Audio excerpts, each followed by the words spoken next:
দীর্ঘ প্রায় অর্ধ শতাব্দীর অপেক্ষার অবসান। স্বাধীনতার পর থেকেই যে রাস্তা ও আলোর বন্দোবস্ত হওয়ার কথা ছিল, বিগত দিনে তা থেকে বঞ্চিত ছিলেন এলাকার বাসিন্দারা। অবশেষে রাজ্যের বর্তমান সরকারের সহযোগিতায় আলোর মুখ দেখল হাওড়ার কোনাভূত বাগান, পেয়ারা বাগান ও খালপাড় এলাকা। স্থানীয় সূত্রে জানা যায়, গত 50 বছরেও এই অঞ্চলের রাস্তাঘাট এবং আলোর ব্যবস্থা উন্নয়নের আগে রাজনৈতিক দলগুলি বিশেষ কোনো নজর দেয়নি। ফলে চরম দুর্ভোগ পোহাতে হতো সাধারণ মানুষকে। সম্প্রতি রাজ্য বিজেপি সরকার আসার পর এবং এলাকার উন্নয়নে স্থানীয় প্রশাসন ও বিধায়কের তৎপরতায় এই অঞ্চলে নতুন ঢালাই রাস্তা তৈরির কাজ সম্পূর্ণ হয়। এই উন্নয়নের ধারায় আজ এক বিশেষ অনুষ্ঠানের মাধ্যমে 50 নম্বর ওয়ার্ডের এই নতুন রাস্তা ও বৈদ্যুতিক আলোর আনুষ্ঠানিক উদ্বোধন করা হয়। এই দিনের এই উদ্বোধনী অনুষ্ঠানে প্রধান অতিথি হিসাবে উপস্থিত ছিলেন শিবপুর বিধানসভার বিধায়ক রুদ্রনীল ঘোষ। তার অক্লান্ত পরিশ্রম ও সহযোগিতাতেই এই কাজ দ্রুত সম্পূর্ণ হয়েছে বলে জানান স্থানীয় বাসিন্দারা। এদিন ফিতে কেটে নতুন রাস্তার আলো জ্বালানোর পর এলাকাবাসীর সঙ্গে কথা বলেন বিধায়ক। দীর্ঘদিনের অবহেলিত এই অঞ্চলের উন্নয়নের আলো পৌঁছানোয় খুশি সাধারণ মানুষ। রাজ্য সরকার ও স্থানীয় বিধায়কের এই ভূমিকাকে সাধুবাদ জানিয়েছেন এলাকার প্রবীণ বাসিন্দারা। রাস্তাগুলো যেন একটু করে দেওয়া হয়, খুব ভালো হয়। আর দাদা, আপনার সঙ্গে আমার একটু আলাদাভাবে একটু দরকার ছিল।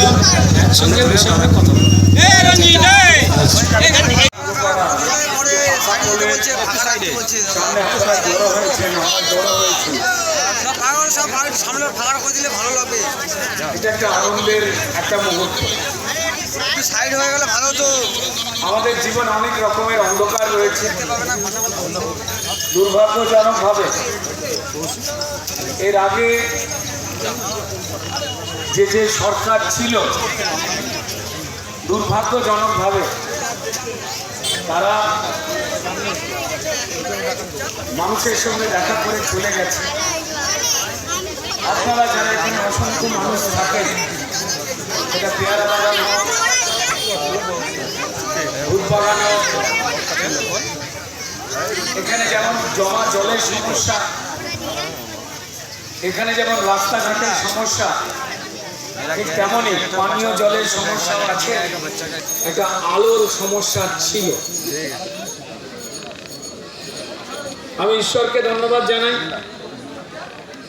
যে এই মাটিরই সন্তান হিসেবে আমাদের তিনি সুযোগ দিয়েছেন যে এই যে যন্ত্রণাগুলো আপনাদের সহ্য করে চলতে হতো। আমাদের বাচ্চাকারে ডুবে থাকা পশ্চিমবঙ্গকে সব দিক থেকে আলোকিত করতে চাইছেন, আর এটা যে করতে পারছি তার জন্য পরিষ্কার জনতা জনার্দন, আমাদের যারা মানুষ রয়েছেন পশ্চিমবঙ্গের মায়েরা, বোনেরা, দিদিরা, যারা বড়রা রয়েছেন, জেঠু কাকুরা, প্রত্যেকের আশীর্বাদ, যুব সমাজ, আমাদের যারা যুবক যুবতী, তাদের আশীর্বাদ আর ভরসা বলেই কোথাও 50 বছর পর রাস্তা হবার সুযোগ পেল, কোথাও অন্ধকারে ডুবে থাকা জায়গা আলো পেল। এই আলো এবার প্রত্যেক জায়গাতেই হবে, সিরিজ করে লিস্ট করে করে তৈরি হচ্ছে সবকটা জায়গা। ভালো করে তাকে দেখুন যে বিভিন্ন গলিগুলো যেগুলো অন্ধকারে ডুবেছিল সেগুলো আলোকিত হলো। শুধু এবার এখানটা নয়, পেয়ারা বাগান, ভূতনা বাগান, এই 50 নম্বর ওয়ার্ডের বিস্তর জায়গায় রাস্তা খারাপ, তার সঙ্গে আলো নেই, এই অবস্থা ছিল। এবার আস্তে আস্তে সেই আধার কাটতে শুরু করলো। আমি ধন্যবাদ জানাবো সম্মানীয় মুখ্যমন্ত্রী শুভেন্দু অধিকারী মহাশয়কে, কারণ এই 500 বছরের পুরনো শহর হাওড়াকে যাতে গর্বিত শহর করা যায় তার দিক নির্দেশ তিনি দিয়েছেন।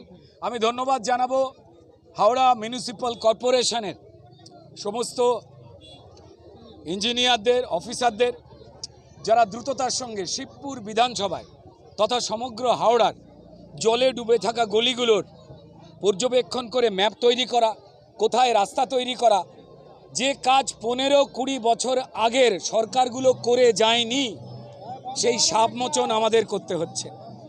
যদি এগুলো করে যেত তারা, তাহলে আজকে আরও অন্য বড় ডেভেলপমেন্টের ক্ষেত্রে মুখ্যমন্ত্রী বলতেন যে সেদিকে মনোনিবেশ করুন। সেই কাজগুলো হবে, প্রত্যেকটি হবে, আস্তে আস্তে ধাপে ধাপে হবে। একটা বড় রাজপ্রাসাদের গায়ে যদি দুর্নীতির শ্যাওলা পড়ে যায়, তাই নতুন করে রং করতে গেলে সবার আগে ঘষে ঘষে শ্যাওলা তুলতে হয়। আমাদের শ্যাওলা তোলার কাজ চলছে, আর একদিকে রঙের কাজ চলছে। নিশ্চয়ই আর কিছু সময়ের মধ্যে আমরা যে মলিন মুখগুলো পশ্চিমবঙ্গে হয়েছিল, আমাদের হাওড়ায় হয়েছিল, সেটা বিভিন্ন ক্ষেত্রে, বিভিন্ন প্রকল্পের ক্ষেত্রেও, সেখানে আমরা হাসি ফোটাতে পারবো। যদি তারা একটু ঠিক করে কাজগুলো করে যেতেন, মানুষকে ভোটার না ভাবতেন, মানুষকে যদি তারা মানুষের সম্মান দিতেন, তো তাহলে এই সমস্যাগুলো অনেক আগে দূর হয়ে যেত।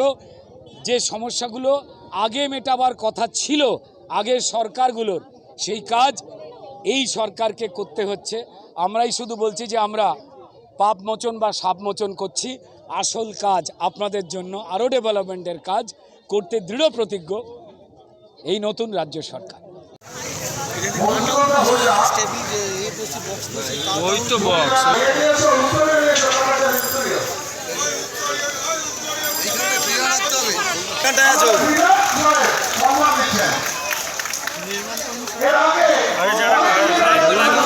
তারটা লাগে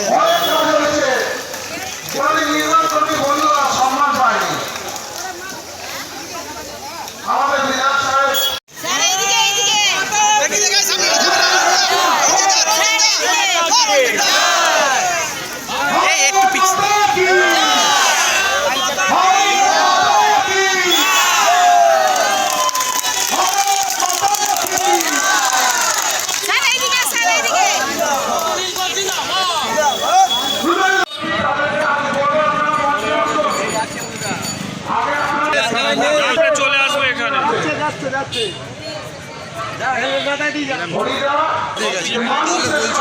তো 3 মাস হয়েছে।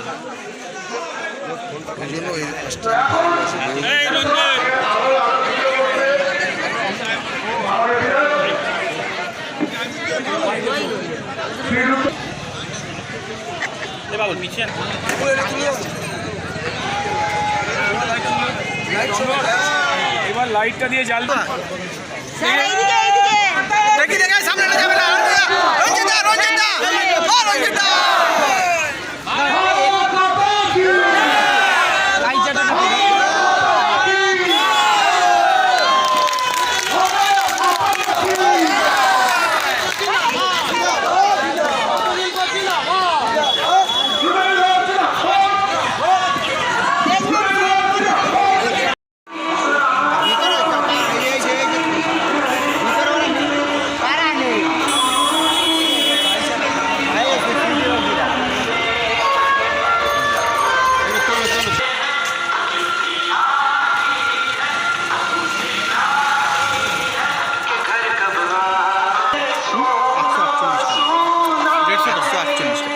দেড়শো